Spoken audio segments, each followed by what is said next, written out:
Así que, para invitaros a reflexionar, a pensar, ¿dónde estaremos en el año 2020? ¿Y dónde estarán vuestros hijos? Porque a mí esto fue lo que me hizo plantearme esta presentación, cuando me di cuenta que cuando hablamos del año 2020 seguiré currando, pero mi hijo estará entrando en el mercado y por tanto nos encontraremos los dos juntos en una empresa o en diferentes empresas. Y cuando pienso en cuáles son sus capacidades y las mías, me asusta ver el gap que nos vamos a encontrar, porque si hemos discutido sobre la generación Y, os aseguro que esto no tiene nada que ver con la generación Y. Esto es una dimensión diferente del talento, de las necesidades y de la gestión de políticas de recursos humanos. Pero claro, si vamos a estar los dos juntos, ¿dónde está el gran gap?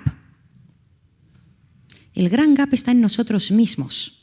¿Qué vamos a hacer con todo el talento maduro? Vamos a llamarle talento maduro, ¿no? Por ponerle así un nombre bonito, ¿no? No se me ocurrió otro. Talento así maduro, ¿eh? ¿Qué vamos a hacer con todos nosotros? Y lo digo honestamente. Es decir, ¿qué vamos a hacer con todos nosotros que seguramente ya no tendremos posibilidades de crecer hacia arriba y solo nos han enseñado a crecer hacia arriba? Donde motivarnos va a ser francamente complicado, porque además vamos a tener que alargar nuestro periodo hasta la jubilación y nos vamos a encontrar con la mitad de la compañía con un colectivo como el que os he enseñado. ¿Qué vamos a hacer con el talento maduro de las compañías? Porque en el fondo hay un montón de competencias que vendrán solas y ahora Olga nos hablará. ¿Pero qué vamos a hacer con este gap? Porque la gente como nosotros sigue haciendo falta. Yo creo que el talento maduro aporta un montón de cosas, de conocimiento, de madurez emocional, de estabilidad, aporta un montón de cosas. ¿Pero cómo lo vamos a gestionar?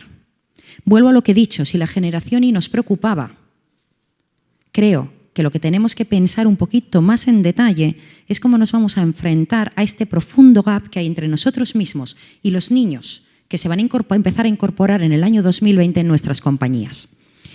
Hay otro tema que para mí es importante, que además creo que está poco estudiado, y es cómo vamos a gestionar el que siempre estemos conectados. Yo no sé si a vosotros os pasa, pero yo cada vez encuentro más un colectivo de personas simplemente cansadas. ¿Y cansadas por qué? Porque ¿cuántos de vosotros contestáis emails durante el fin de semana? ¿Cuántos de vosotros miráis el móvil, nada más levantaros y entonces ya os levantáis, perdonadme, un poco enfadados porque ya empezáis a ver problemas? Levantarme las manos, ¿vale? Es decir, no tenemos vacaciones. No tenemos vacaciones. Entonces, estamos siempre conectados y no estamos preparados para ello. Y por tanto, yo creo que este punto es un punto en el que vamos a tener que hacer especial atención, que no sé cuál es la solución, pero que tendríamos que pensar en él. Hay otro tema que tiene que ver con la virtualización, es decir, cada vez vamos a hablar más a distancia, a través de conference calls y demás. Cada vez nos vamos a enfrentar a más equipos multidisciplinares. Muchas de las personas que veo aquí trabajáis en compañías multinacionales, que seguro que ya tenéis un montón de equipos que son de diferentes partes del mundo, que trabajan se conectan a través de una plataforma, montan reuniones. Pero bueno, esto cada vez, y sobre todo pensando en lo que os he dicho al inicio, 88% de los negocios se van a tener que desarrollar en otros países, cada vez vamos a tener que estar más preparados. Otra tendencia mundial es el crecimiento de número de personas que trabajan como freelance.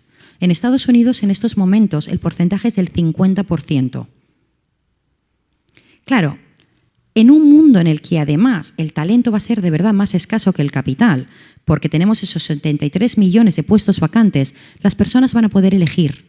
Y elegir quiere decir que van a poder tener el tipo de trabajo que quieran. ¿Por qué en España tenemos menos? Pues porque no tenían la capacidad de poder elegir a dónde iban y a dónde venían, porque no teníamos puestos de trabajo. Pero ¿y cuándo esto sea al revés? Así que hasta aquí un panorama de qué es lo que sabemos. Estos datos están avalados y estos son las tendencias que tenemos previstas para los próximos años. Pero claro, esto nos presenta una serie de retos que para mí, en principio, son 4 principalmente. La primera es la gestión del cambio, el segundo es retener y comprometer al talento que tenemos, qué vamos a hacer con el talento maduro y cómo vamos a gestionar 2 generaciones. Claro, y cuando hablamos de cambio, yo os haría una pregunta. Ya sabéis que me gusta hacer preguntas, os las dejo para reflexionar. ¿Tenéis a los líderes, a los mandos de vuestras compañías preparados para gestionar este cambio? Este cambio que es simplemente vivir ya en el cambio, que puede ser un traslado de oficina, que puede ser un cambio de dimensión de negocio, que puede ser la integración de 2 compañías, lo que sea. ¿Están preparados o nos asusta el cambio y lo que hacemos es ponerle barreras? Porque para el cambio sí que hay, para preparar mejor a nuestros mandos al cambio, tenemos montones de alternativas. Desde explicar lo que supone el cambio, ¿vale? ¿Cuál es la evolución? Cuando la gente entiende las cosas, la gente es lista. Lo que pasa es que nosotros, que estamos en recursos humanos, pues tenemos la suerte o de ir a conferencias o de leer libros y de entender cosas que a lo mejor otras personas ni siquiera han leído. Cuando uno entiende cuál es la evolución que una persona pasa en cualquier proceso de cambio, la gente es capaz de digerirlo mejor y aceptarlo. Podemos ayudarles a ser más resilientes. Podemos ayudarles a desarrollar habilidades de comunicación que hagan que, al menos en su estilo de liderazgo, sean capaces de retener mejor al talento y no traspasar esos problemas que tenían. Podemos ayudarles a través de procesos de coaching, que se ha demostrado que es una de las mejores herramientas para ayudar a las personas a pasar por cualquier proceso de crecimiento. Cuando hablamos de retención y de compromiso, para mí el problema es un poquito más complejo. Y es más complejo porque creo que los datos que hemos visto cambian radicalmente el panorama del mercado laboral. Hasta ahora, cuando uno tenía empleados, pensaba que eran empleados. Yo creo que eso va a dejar de existir. Vamos a tener gente que va a trabajar y se vuelve. Vamos a tener gente a la que vamos a tener que tratar como clientes. El empleado va a ser una persona voluntaria, viene voluntariamente a trabajar porque tiene este trabajo o va a tener otro. Claro, eso es un cambio de dimensión en las políticas enorme. Es decir, ¿quién es mi mejor cliente? Mis empleados. Y por tanto, voy a ver cómo los puedo cuidar para que quieran quedarse conmigo. Una de las cosas que además cada vez vamos a encontrar más es que esa gestión del compromiso parte de ayudar a las personas a gestionar libremente su desarrollo profesional. Hasta ahora, todos los que venimos de la generación del baby boom entendíamos que las compañías velaban por nuestro desarrollo profesional. El desarrollo profesional de las personas pasa a ser el foco más importante de crecimiento y garantía de compromiso con las organizaciones en el entorno actual. Y cuando hablamos de ayudarles a desarrollar, no hablo de que crezcan.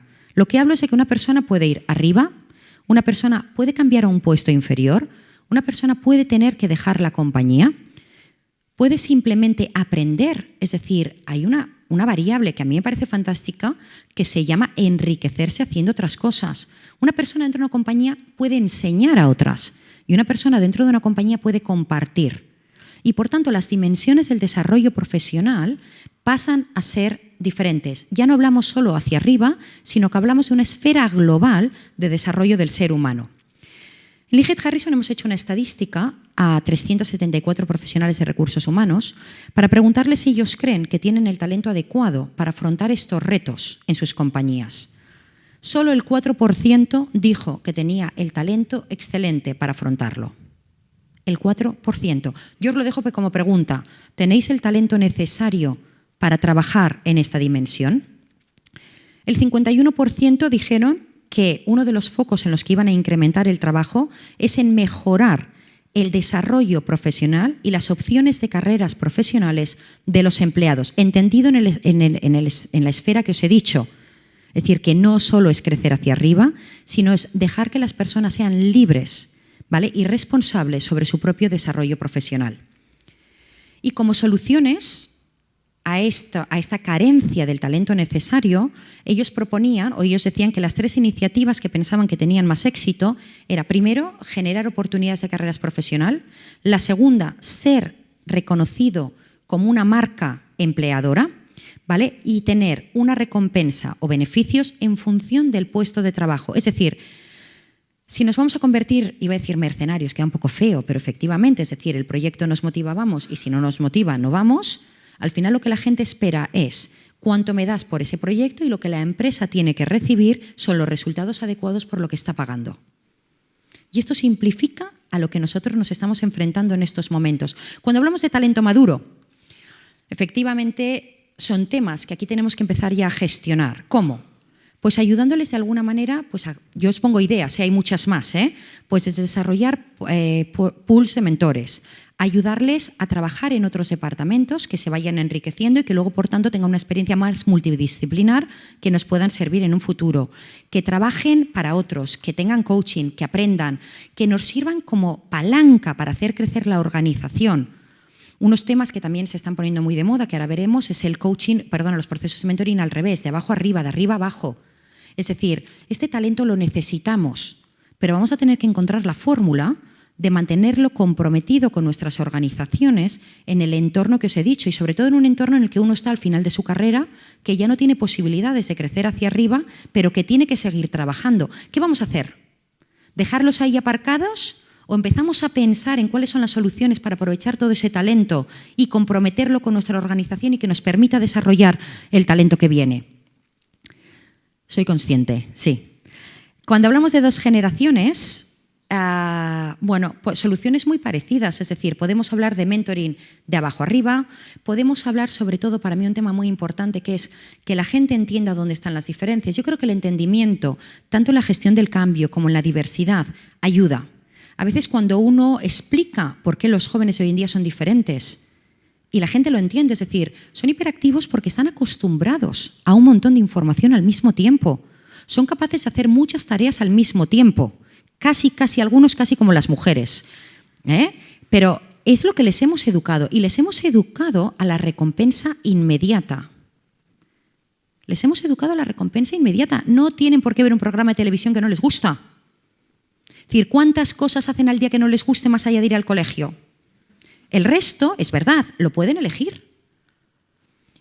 El poder ir preparando a la organización sobre lo que viene, hacerles entender, yo creo que ayudará muchísimo a poder integrar estas 2 generaciones. Otra cosa que creo que ayudará mucho es tener líderes bien preparados, que sean capaces de mantener conversaciones honestas, que sean capaces de desarrollarles profesionalmente y que se vayan enriqueciendo en el puesto.